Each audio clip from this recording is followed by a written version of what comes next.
शुभम करोति मंगलम। प्रभु श्री राम की कृपा आप सभी पर बनी रहे। मैं रूपाली श्रीवास्तव आप सभी का हार्दिक स्वागत करती हूँ, अभिनंदन करती हूँ। हमारे YouTube channel astro solution point और रूपाली श्रीवास्तव में आप सभी स्वस्थ होंगे, प्रसन्न होंगे, ऐसी मेरी मनोकामना है। आज मैं बताने वाली हूँ आपको कि धनु राशि के लिए 2025 का वर्ष कैसा रहने वाला है। साथ ही साथ वह ऐसे कौन से अचूक उपाय है जिसे अपनाकर धनु राशि वाले जातक अपने जीवन में सुख, समृद्धि और सौभाग्य को प्राप्त कर सकते हैं। तो चलिए वीडियो स्टार्ट। आगे बताने से पहले मैं आपको बता दूं कि अगर आपने अभी तक हमारे YouTube channel astro solution point और रूपाली श्रीवास्तव को सब्सक्राइब नहीं किया है और आपको मेरे वीडियो अच्छे लगते हैं तो हमारे चैनल को सब्सक्राइब अवश्य करें।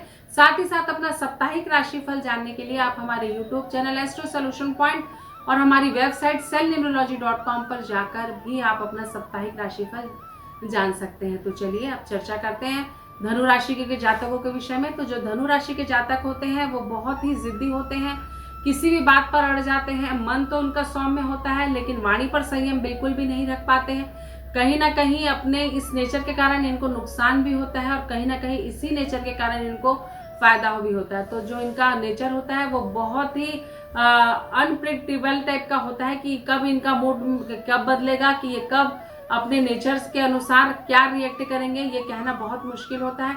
क्योंकि कहीं ना कहीं ये दिमाग से ज्यादा काम लेते हैं, दिल से कम काम लेते हैं। इसके कारण भी संबंधों में ये कई बार नुकसान उठाते हैं। क्योंकि देखिए, जहाँ पे हम दिमाग ज्यादा चलाते हैं वहां पे हमारा दिल कमजोर हो जाता है। क्योंकि रिश्तों को बचाने के लिए दिमाग की आवश्यकता नहीं, दिल की आवश्यकता होती है। तो आगे आपको बताते हैं कि आपका प्रेम संबंध और वैवाहिक संबंध कैसे रहने वाला है। आपके वैवाहिक संबंध में साल भर समस्या बनी रहेगी, आपकी समस्याएं बढ़ सकती हैं। शनिदेव का प्रभाव में रहने के कारण भी आपका मन बहुत विचलित होगा। आप जो भी डिसीजन लेंगे उसमें काफी भ्रमित होंगे, जिससे आपको जीवन साथी का सपोर्ट प्राप्त नहीं होगा। साथ ही साथ आप दोनों के बीच किसी न किसी की गलतफहमी वर्ष भर रहेगी।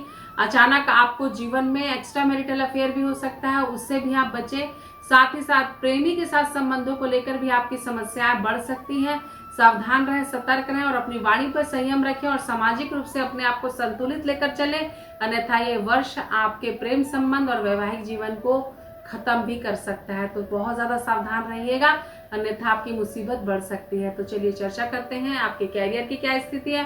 अगर कैरियर की मैं स्थिति देखूं तो इस वर्ष आपको ट्रांसफर हो सकता है। अगर आप सरकारी विभाग से जुड़े हैं तो पैसे का जो फ्लो है आपको रुक रुक कर आएगा और आप किसी कानूनी विवाद का भी हिस्सा बन सकते हैं। आप अगर किसी ऐसे कार्य को करते हैं जिसमें पैसे का लेन देन बहुत ज्यादा होता है तो सावधान रहें, सतर्क रहें। आप किसी भी प्रकार के लेन देन के प्रकरण में फंस सकते हैं। यहाँ तक कि इस वर्ष आपको जेल योग होने की भी मुझे एक आपकी ग्रह स्थिति के अनुसार ऐसी स्थिति बनती दिख रही है कि आपको किसी ऐसे अभियोग, महाभियोग में आप फंस जाएं जिसमें कि पैसे को लेन देन को लेकर भी आपके ऊपर कोई कार्रवाई हो जाए। तो बहुत सावधान और सतर्क रहिएगा क्योंकि ये समय आपके लिए कष्टकारी हो सकता है। खासकर जनवरी से लेकर अप्रैल तक का समय आपको कैरियर को लेकर काफी सावधान रहना है। साथ ही साथ विद्यार्थियों के लिए ये समय अच्छा है, आपको लगातार सफलता मिलेगी, भाइयों का सपोर्ट प्राप्त होगा।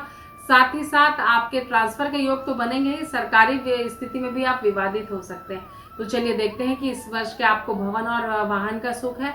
तो भवन का सुख तो आपको मिल सकता है लेकिन वाहन मत खरीदे क्योंकि कहीं ना कहीं ये वाहन आपके लिए उतना कल्याणकारी नहीं होगा। टू व्हीलर आप खरीद सकते हैं, ये आपके लिए एक अच्छा संयोग बन रहा है। तो चलिए चर्चा करते हैं कि आपका स्वास्थ्य कैसा रहने वाला है। तो धनु राशि के जातकों को स्वास्थ्य वर्ष भर खराब होगा। आपको पेट से संबंधित प्रॉब्लम आएगी, आपकी स्थिति हमेशा पेट से रिलेटेड खराब रहेगी, बैक में पेन होगा और ब्लड से रिलेटेड आपको प्रॉब्लम आ सकती है। तो अपने खाने पीने पर विशेष ध्यान दीजिएगा, नहीं तो आपको समस्याएं बढ़ सकती हैं। तो चलिए अब चर्चा करते हैं वो उपाय जो आपको करना है। आपको प्रतिदिन केसर का तिलक लगाना है, हर गुरुवार के दिन पीली चीजों का दान करना है। साथ ही साथ अपनी नाभि में प्रतिदिन केसर का तिलक लगाना है। इससे आपके जीवन में कई बिगड़े कार्य संपन्न होंगे। तो अगर आपको हमारा वीडियो अच्छा लग रहा है तो इसे लाइक और शेयर करना बिल्कुल भी नहीं भूलिएगा। साथ ही साथ एक बार मैं फिर से आप सभी को बता दूं कि आप अपने साप्ताहिक राशिफल जानने के लिए हमारे YouTube channel astro solution point में जाकर आप अपना साप्ताहिक राशिफल जान सकते हैं। एक बार फिर से मैं Rupali Srivastava astro solution point परिवार की तरफ से 9 वर्ष की हार्दिक शुभकामनाएं देती हूँ। आने वाला वर्ष आपके जीवन में सुख, समृद्धि और सौभाग्य को बढ़ाए।